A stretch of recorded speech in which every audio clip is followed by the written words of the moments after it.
안녕하세요. 박승배 변호사입니다. 오늘은 명예훼손죄로 고소를 당했을 때 어떻게 해야 혐의 없음, 불기소 처분을 받을 수 있을지 알아보는 시간 가져보도록 하겠습니다. 법에서 정의하는 명예훼손죄는 특정인의 사회적 가치 내지 평가가 침해될 가능성이 있는 구체적인 사실을 적시하여야 성립한다 라고 요약이 되는데요. 명예훼손죄가 성립하기 위해서는 크게 두 가지 요소가 필요합니다.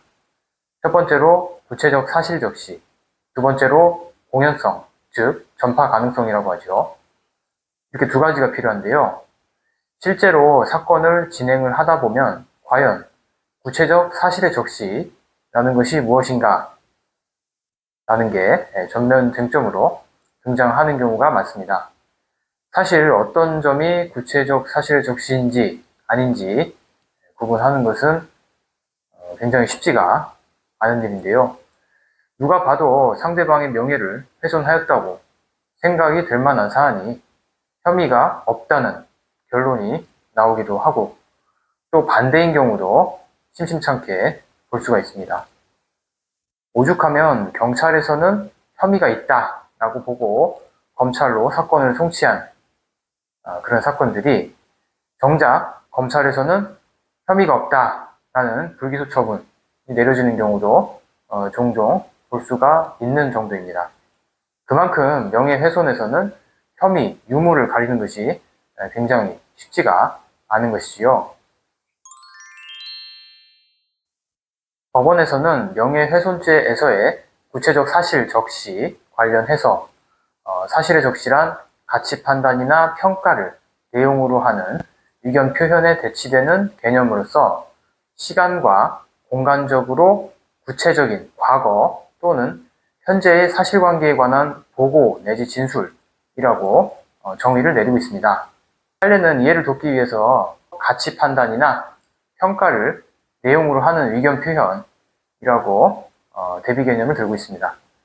실제인지 아닌지가 입증이 가능한 사실을 적시한 것이냐 아니면 단순히 의견 표명이냐라는 것을 기준으로 명예훼손이 성립하는지 여부를 판단을 한다는 것이지요.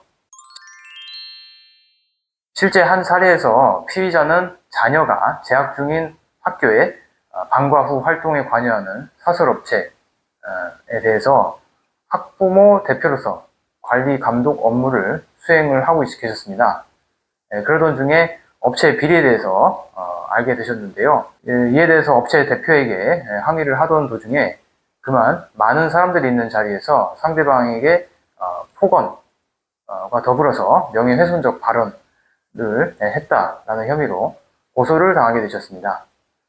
그간 피의자는 아무런 전과도 없이 성실히 이제 살아오셨는데요.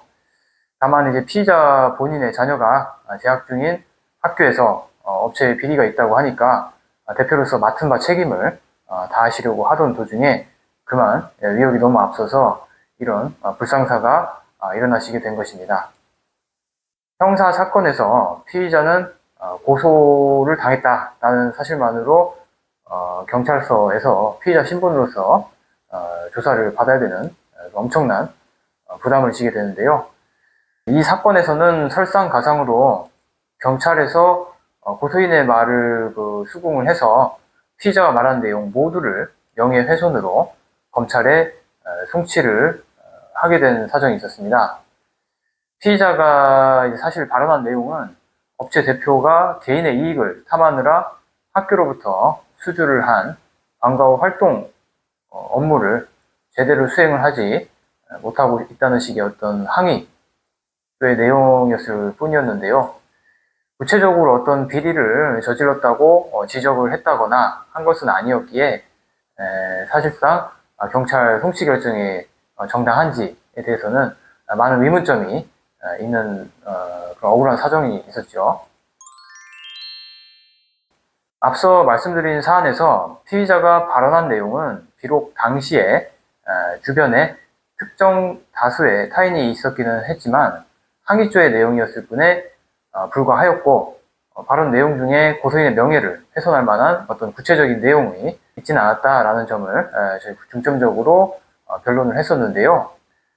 피의자가 말한 내용은 고소인이 학교에서 운영하는 방과후 업체의 대표로서 그 역할을 제대로 수행하지 않고 있다는 것에 대한 항의 또는 의견 표명 정도에 그친 것이다 라고 적극적으로 의견을 또 냈습니다.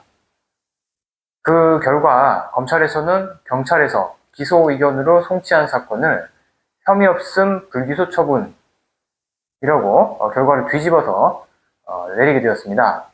검찰에서는 피의자가 고소인에게 본건 발언을 한 사실은 인정이 되나 발언 내용 자체로 고소인과의 말다툼 도중 그 업무 태도에 불만이 있어 이에 대한 평가를 표명한 것을 넘어서 구체적으로 입증이 가능한 사실관계를 적시하였다고 보기는 어렵다라는 이유를 들어서 혐의 없음 결론을 내게 된 것이죠.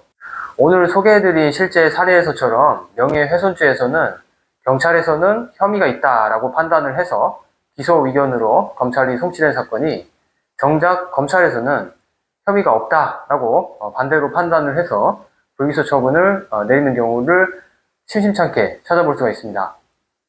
그만큼 명예훼손은 수사 실무자들 사이에서도 항상 많은 혼선과 어려움을 주는 난이도가 높은 사건에 속한다고 할 수 있겠습니다. 그렇다 보니 아무래도 당사자 입장에서는 조금이라도 더 적극적으로 대처를 하고 노력을 하시는 만큼 유리한 결론을 받아낼 수 있는 기회가 더 많다는 것을 의미하기도 합니다.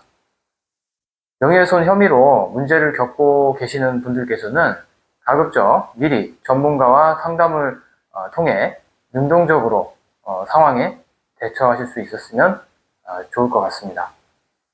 오늘도 영상 시청해주신 여러분 감사합니다.